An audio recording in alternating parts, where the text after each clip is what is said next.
Bien, seguimos con la parte de la proporcionalidad, ¿de acuerdo? Recordamos que es una magnitud directamente proporcional, pues aquella en la que cuando trabajamos con dos magnitudes, cuando una aumenta, la otra aumenta. Cuando una disminuye, la otra disminuye. Por ejemplo, más distancia que recorremos, más gasolina que consumimos, ¿de acuerdo? Siempre a la misma velocidad. E inversamente proporcionales, pues cuantas más personas somos, menos dinero tenemos que poner para el cumpleaños de una persona, ¿vale? Bien, ¿cómo ponemos las magnitudes directamente proporcionales y trabajamos con ello? Pues en un sitio ponemos la primera magnitud y en el otro la ponemos la segunda.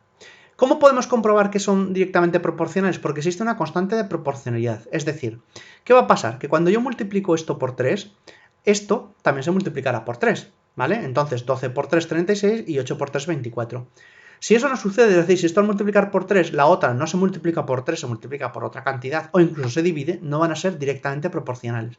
Serán proporcionales solamente si es el mismo número. Serán directas si al aumentar una aumentar la otra, pero para que sean proporcionales tiene que ser siempre la misma constante de proporcionalidad. Cuando hablamos de multiplicar también podemos hablar de dividir.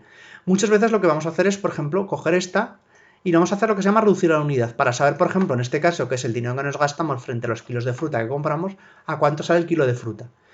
Para ello decimos, bueno, pues si 24 kilos me han costado 36 euros, para saber lo que me ha costado un kilo, lo que hago es divido entre 24 y cojo la otra, la que no me ha costado 36 euros, y lo divido entre 24. Eso me da 1,5. Esta idea es que por un kilo de fruta me cuesta 1,5 euros, ¿vale? Muchas veces las constantes de proporcionalidad están relacionadas, ¿vale?, con los costes de precio, ¿vale? Precio por unidad, ¿vale? Divido 12 entre 8, la que no teníamos inicialmente, que es lo mismo que 36 entre 24, que es lo mismo que 1,5 entre 1, ¿vale?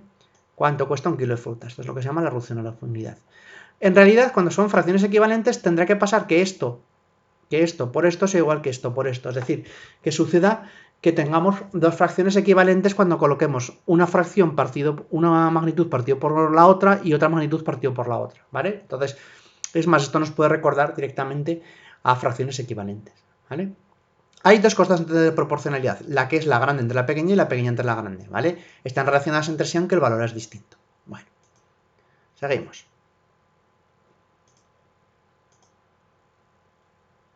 Inversamente proporcionales, ¿vale? Aquí lo que va a pasar es que el producto de las parejas que tenemos, ¿de acuerdo?, va a ser de valores va a ser siempre constante.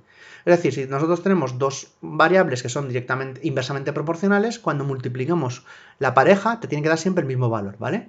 7 por 8, 56, 2 por 28, 56, 14 por 4, 56. ¿Aquí qué va a pasar? Pues que cuando yo cojo una magnitud y la multiplico por algo, por 2 por ejemplo, 7 por 2 me da 14, la otra tiene que ser divisible al dividirse entre la misma cantidad, ¿vale? Aquí lo mismo, ¿vale?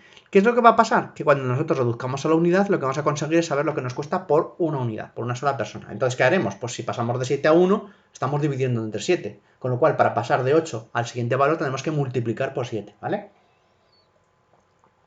Esto aparece en casos, en muchos ejemplos, por ejemplo, que os he dicho ya de dinero que vamos a gastar en un cumpleaños, ¿vale? El dinero va a ser fijo. Más personas que vamos a poner para el viaje o para el cumpleaños, pues menos dinero nos va a costar. O las horas todas de trabajo. Si nosotros vamos a tener que trabajar 50 horas, si hay 10 personas, vamos a trabajar 5 horas cada uno de nosotros, ¿vale? 5 personas por 4 horas por persona, pues son 20 horas de trabajo. Me da igual que sean 5 personas trabajando 4 horas, que sean 10 personas trabajando 2 horas o que sean 20 personas trabajando 1 hora cada uno, o que sea una persona trabajando 20 horas en total. ¿De acuerdo? Entonces, siempre acordaos que para que sean inversamente proporcionales, este producto tiene que ser siempre constante. ¿Vale? Bueno. De la proporcionalidad, lo mejor siempre son los problemas. ¿Vale? Vamos a repasar un problema. Los repartos proporcionales no los vamos a ver, ¿vale? No entrando entre los mínimos y como estamos trabajando a mínimos, pues nos quedamos.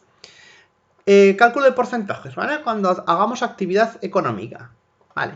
¿Cómo calculamos un porcentaje? Bueno, esto es lo primero y lo más básico. El 10% de 50, pues es 10 por 50 dividido entre 100, ¿vale? Siempre es el porcentaje multiplicado por 50 partido entre 100. Recordad, algunos porcentajes que son muy importantes son el 50%, que es la mitad, cogemos la cantidad que nos dicen, la dividimos por 2, o el 100%. El 100% es el total que nos estamos llevando, ¿vale? El 100% de algo es el total. El 25% es dividir entre 4 y el 75% es multiplicar por 3 cuartos, ¿vale? Bueno, me da 5 euros. ¿Qué pasa cuando nos hacen una rebaja del 20% a una cosa que vale 400 euros? Pues ¿qué es lo que tenemos que hacer? Calculamos primero el 20% de 400, que nos da 80, ¿vale? 400 por 20 entre 100, y a ese precio inicial que teníamos le quitamos nuestra rebaja, que por cierto es 80, no 20. ¿Vale? Esto está mal. Así que me queda 320. Cálculo del IVA, también, un precio que tenemos, dice, pues esto me cuesta 150 euros, típica factura, ¿vale? Y hay que calcular el dinero final cuando le calculamos el IVA, ¿vale? Dentro de la factura, pues bueno, dices, el IVA es 21%, pues digo, 150 por 21 partido entre 100 me da 31,5. Así que el total que vamos a pagar, en este caso, en vez de restar, se suma, porque el IVA es un impuesto que hay que añadir al precio total, ¿vale?